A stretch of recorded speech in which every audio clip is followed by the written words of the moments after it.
कुएं से रात में डरावनी आवाजें आती थी। उसी गांव में कल्लू नाम का एक पान वाला रहता था। उसने उसी कुएं के पास जाकर अपनी दुकान खोल ली। कल्लू भैया, जब तक तुम्हारी दुकान का पान नहीं खाते तब तक मजा नहीं आता। क्या मिलावट हो इसमें? बस आप लोगों का प्यार है।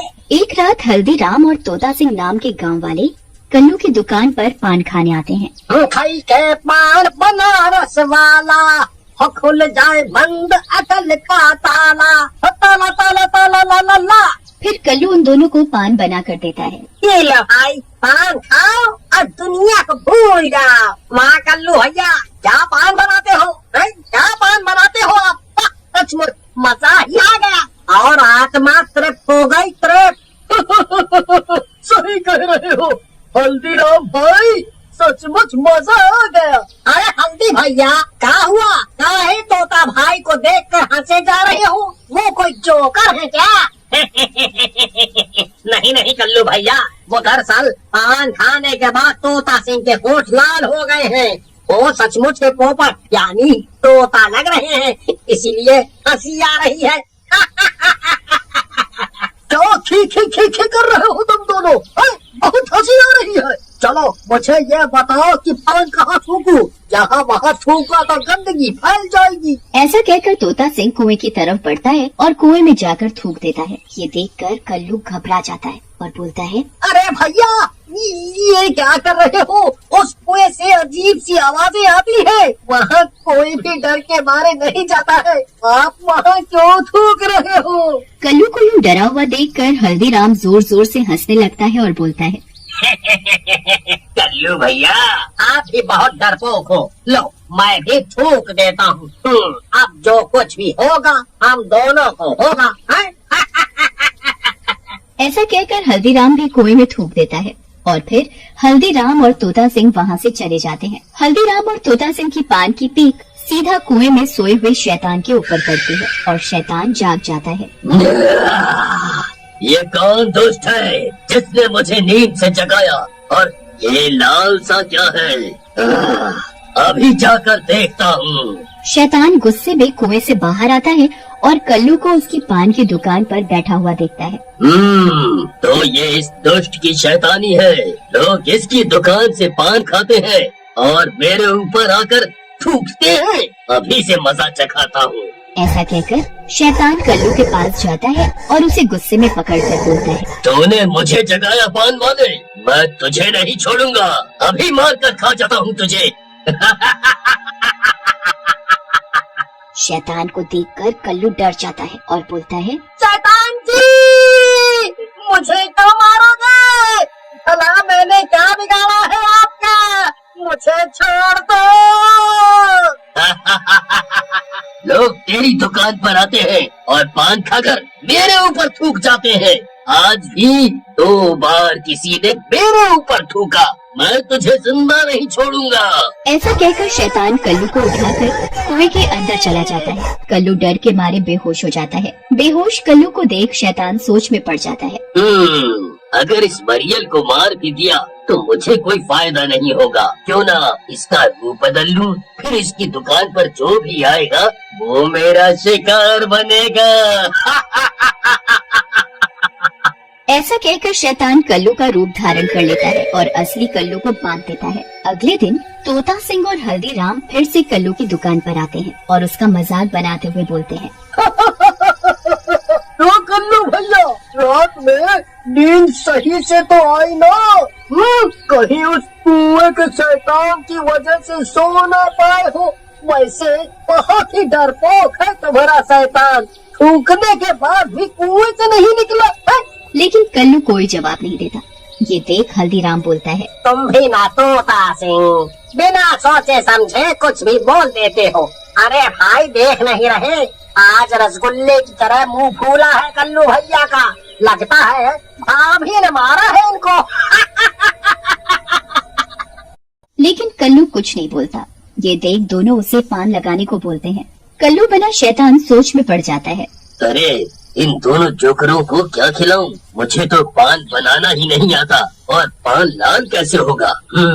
एक काम करता हूँ, खून मिला देता हूँ। फिर शैतान पान बनाकर हल्दीराम और तोता सिंह को दे देता है, लेकिन जैसे ही वो दोनों शैतान के हाथों से बना हुआ पान खाते हैं, उल्टी कर देते हैं और तोता सिंह कल्लू से बोलता है,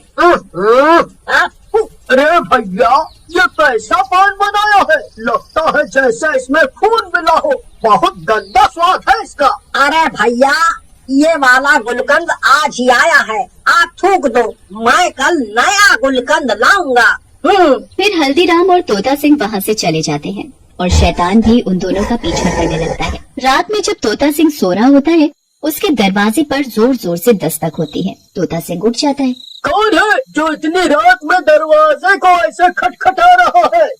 तोता सिंह गुस्से में दरवाजा खोलता है, लेकिन अपने सामने खड़े शैतान को देखकर घबरा जाता है। शैतान, तुम यहाँ क्यों आए हो? मैं यहाँ कहाँ आया हूँ, बल्कि तुमने मुझे बुलाया है। 2 दिन पहले तुमने जिस कुएं में थूका था, मैं उसी कुएं में सो रहा था और तुम्हारे थूकने की वजह से जाग गया था। अब मैं तुम्हें और तुम्हारे दोस्त दोनों को जिंदा नहीं छोड़ूंगा। ऐसा कहकर शैतान तोता सिंह को मार डालता है और वहाँ से चला जाता है। अगले दिन हल्दीराम तोता सिंह के घर आता है और मरे हुए तोता सिंह को देखकर रोने लगता है। हाय हाय हाय रे मेरा तोता मर गया। अरे मेरा तोता मर गया। हल्दीराम को यूँ रोता देख गांव वाले वहाँ इकट्ठा हो जाते हैं और बोलते हैं, अरे क्या हुआ हल्दी भैया, कौन सा तोता मर गया आपका? क्यों रो रहे हो भला? एक तोते के मरने पर कोई ऐसे गला फाड़ कर रोता है क्या? क्या मतलब तोते के मरने पर? अरे मूर्खो, तोता सिंह मरा है, कोई असली तोता नहीं। हल्दीराम की बात सुनकर गांव वाले घबरा जाते हैं। तभी वहाँ खड़ा गांव वाला, जिसका नाम सोहन होता है, हल्दीराम से बोलता है, हल्दीराम भैया, ये हमको शैतान का काम लगता है। हाँ, कल जब हम अपनी राम प्यारी के साथ छत पर खड़े थे तो हमने किसी बहुत ही डरावने आदमी को देखा। लगता है उसी ने तोता सिंह की गर्दन मरोड़ी है। रोहन की बात से गांव वाले डर जाते हैं और अपने अपने घर चले जाते हैं। उधर हल्दीराम को अपने प्रिय दोस्त के जाने का बहुत दुख होता है। वो रोहन के साथ कल्लू पान वाले की दुकान पर जाता है और उसे पान बनाने के लिए बोलता है और कल्लू भी बिना कुछ बोले पान बनाने लगता है। तभी रोहन की नजर कल्लू के पैरों पर पड़ती है। वो हल्दीराम से बोलता है, हल्दीराम भैया, चलो यहाँ से, मुझे पता चल गया है किसने मारा है तोता सिंह को। फिर रोहन और हल्दीराम वहाँ से चले जाते हैं। रास्ते में रोहन हल्दीराम को सारी बात बता देता है। तो इस शैतान ने कल्लू का रूप बदल रखा है, लेकिन फिर वो असली कल्लू कहाँ है? रोहन और हल्दीराम बातें कर ही रहे होते हैं कि तभी वहाँ शैतान आ जाता है और जोर जोर से हंसते हुए बोलता है, तो तुम दोनों को मेरी असलियत पता चल गई, लेकिन इससे कुछ फर्क नहीं पड़ता, तुम दोनों भी मरोगे। शैतान रोहन और हल्दीराम की तरफ बढ़ता है, लेकिन रोहन गांव की तरफ और हल्दीराम गांव के बाहर की तरफ भागने लगता है। हल्दीराम भागते भागते कल्लू की दुकान के पास पहुंच जाता है। तुम दोनों तो वहीं पहुंच गए जहां से ये कहानी शुरू हुई थी। शैतान हल्दीराम की तरफ बढ़ता है और हल्दीराम पीछे की ओर हटता जाता है और कुएं के पास रुक जाता है। अब कहाँ भागेगा तू? इसी कुएं से मैं आया था, अब तू भी यहीं मरेगा। लेकिन तभी रोहन वहाँ आ जाता है। उसके हाथ में यज्ञ की पवित्र अग्नि होती है। वह वो अग्नि शैतान के ऊपर डाल देता है। शैतान जलता हुआ कुएं में गिर जाता है। थोड़ी देर बाद कुएं से असली कल्लू निकलता है। हम हैं असली कल्लू पान वाला, वो शैतान तो जलकर मर गया। आओ मीठा पान लगा देता हूँ, आओ। लंबे समय पहले एक गांव में एक छतरी वाला रहता था। उसका नाम प्रजय था। प्रजय हर रोज उसकी बनाए हुए छतरियों को 4 पहिए वाली गाड़ी पे गांव में बेचता था। प्रजय की छतरियां गर्मी के मौसम में और बारिश के मौसम में अच्छे दाम पे बिक जाती थी। ऐसे प्रजय का व्यापार अच्छा चल रहा था, लेकिन सर्दी के मौसम में व्यापार अच्छा ना चलना प्रजय को चिंतित करता था। चिंता के कारण वो सोच में पड़ गया जब उसे उसके सामने 2 बच्चे एक कुत्ता और एक बॉल के साथ खेल रहे थे। तब आहा, उस कुत्ते पे लगे धब्बे और उस बॉल के 12 रंगों के जैसे अगर मैं भी छतरियों को बनाने में इनका इस्तेमाल करूँ तो ऐसे अपने विचार के अनुसार अलग तरह के छतरियाँ बनाना शुरू कर देता है। सबसे पहले छतरी की तैयारी के लिए जरूरी पॉलिएस्टर कपड़े को खरीदता है और फिर उस छतरी पे लगाने के लिए रंगों को इकट्ठा करता है।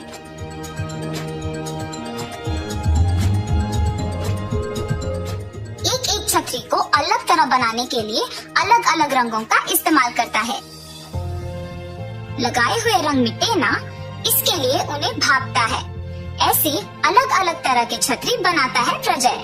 कुत्ते पे लगे धब्बे का छतरी, इंद्रधनुष के रंगों वाला छतरी, पानी में कूदते हुए डॉल्फिन्स की छतरी, रंगीले फूल की छतरी, हाथी के चित्र की छतरी, विश्व के नक्शा वाला छतरी, पीले बतख की छतरी, ऐसे तरह तरह के छतरी बना के उसे गाड़ी पे गांव में बेचने जाता था। प्रजय के पास एकदम नए विभिन्न प्रकार के अलग अलग छतरी होते देख गांव के सारे लोग आकर्षित हो गए और उस तरह सर्दी का मौसम होते हुए भी उसकी छतरी अच्छे दाम पे बिक जाते हैं। प्रजय का व्यापार अच्छा चलने पर उस पे कल्पना नामक एक और छतरी व्यापार चलाने वाली की नजर पड़ती है। ओहो, तो ये है वो आदमी जिसके कारण मेरा व्यापार ठीक से नहीं चल रहा। छतरियों पे अजीब तरह के चित्र डालने से इतना बिक जाते हैं क्या? अब बिना किसी देर के इसका काम तमाम करना होगा। ऐसे कल्पना प्रजय के प्रति ईर्ष्या और द्वेष पैदा करने लगी और सोचती है कि उसका व्यापार ठीक चलाने के लिए प्रजय के व्यापार में मुश्किलें खड़ा कर देगी।